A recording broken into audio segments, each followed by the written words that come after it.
So and that was the end of it. After the end of December 1972, there were no more shot down. There was one B-52 crew member captured later, but he had been on the ground for 2 weeks and hiding out in the jungle.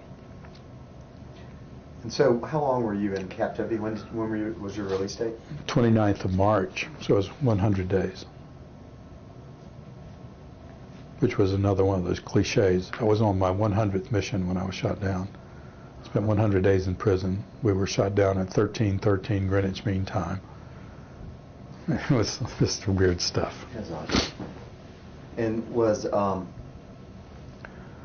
so what was life like for the 100 days once the after the press conference? Well, to start out with, I was in a cell with the bombardier from the next airplane, and a day or so after the press conference, a daytime armed fighter was flying over the city and was fired on by an anti-aircraft gun near the Hilton. When he bombed the gun, the overpressure and the underpressure from the explosion ripped the door off of our cell, rendering it useless. But we were on the interior part of the Hilton. We weren't going to, and he was a 6'2" black guy, and I was a 5'9" albino redhead. So neither one of us were going to pass for Vietnamese. So, but they took us from there and moved us into a 2-man rat-infested cell in what we called the Heartbreak Hotel. And we were there through the rest of the bombing, through the end of December. When the bombing ended, we were moved back out into the New Guy Village area, the new front, where they were interrogation rooms mostly, and put into a cell with 6 or 7 other guys, and stayed there for about 2 weeks, middle of January. In mid-January, we were moved out of the Hanoi Hilton to what we call the Zoo, another prison, and what we discovered within a few days that they were reorganizing the prisons in order of shoot-down date. And the longest held prisoners and the wounded from December were still at the Hilton. And then there was a middle group that were moved to a prison we called the Plantation. And then the ones who were down less than 18 months were over at the Zoo. And so we figured they were staging us for releases. Once we got to the Zoo, the treatment moderated a good bit. The food got a little better, not much, but we got a little more protein in the diet. And we had free time, we had outdoor time in a courtyard where we could exercise, do our laundry, take baths and what have you. And around the 1st of February, they called us into an assembly and announced that a treaty had been signed the 29th of January, and that the terms of the treaty provided for the repatriation of all prisoners of war on both sides of the conflict on a staged basis, starting in 2 weeks, and then every other Saturday until the end of March. And since we were the last captured, we would be the last to be released. So after that, we were short, as we say, and knew we'd be going home, and we knew when we'd be going home. We were concerned as to we'd be home in time for Easter. Coming home the 1st of April. Was Easter in March that year or April that year? And we tried to figure that out based upon when we remembered the last full moon to be, and when the vernal equinox was, and when the next full moon, the cycle of the moons, and all that stuff, because we wanted to observe Lent.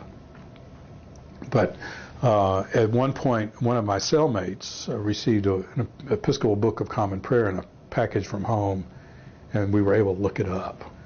So we knew we'd be home just before Holy Week, which gave us some enthusiasm. It raised our spirits a good bit. When the first release occurred, we could see from the windows in our cells the traffic pattern at Jialam Airport in Hanoi. We'd seen C-130s, American C-130s coming in for several days. And on the first release date, a C-141 started flying in. We heard it, the whine of those engines, a very unique sound first. And it was during our afternoon siesta time. So we all got up and looked out the windows, and we could see it on final approach. And as it was on short final, the airplane made a missed approach, made a right-hand turn, and headed straight for the Hanoi Zoo. And as it approached the prison, he waved his wings and went around. So he knew where we were. He was saluting us. And so that really raised our spirits. We started yelling and screaming and cheering, and the guards came by and told us we must be quiet and go back to sleep. Blew that off.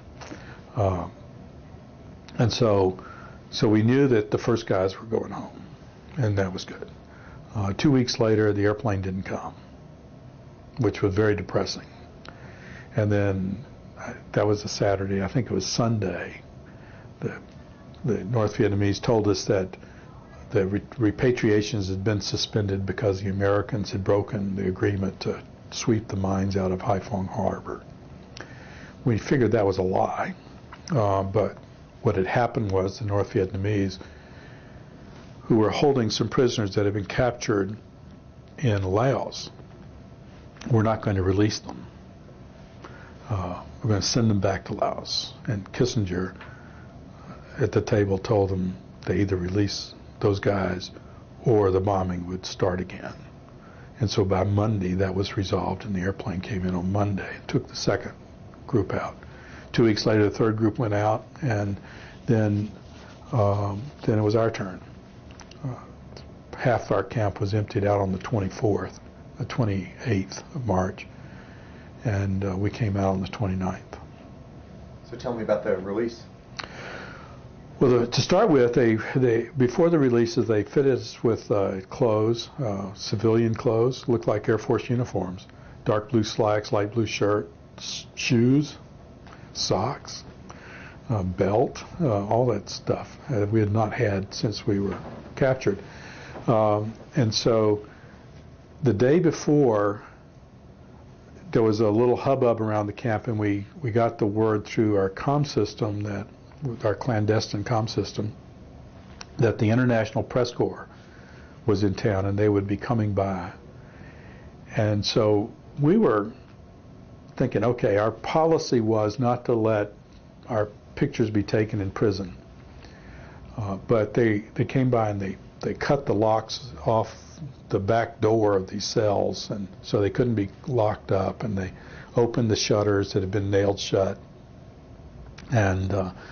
And so there was a door and a window on both sides of the cell in this cell block, and so we couldn't go to the wall. So we were sitting out on the steps outside that morning and trying to decide what to do, and I suggested to our senior ranking officer, I said, why don't we fall into military formation when the gate opens for the press corps, because that'll really irritate the North Vietnamese. They don't like us to be military. And they said, hey, that's a great idea. So we huddled, and all the cells had 5 or 6 guys, and so we decided we'd fall into formation with the senior officer in the front and working by a date of rank to the back. So when the gate opened, that's what we did. We were all milling around, aimlessly milling around, and when the gate opened, we fell into formation. And the camp commander about had a kitten. He was not happy. And all these people came in taking pictures, and that scene shows up on various things whenever that I see from time to time. And my bright red hair really shines in that one. And then the 4-Power Commission, which included an U.S. Army officer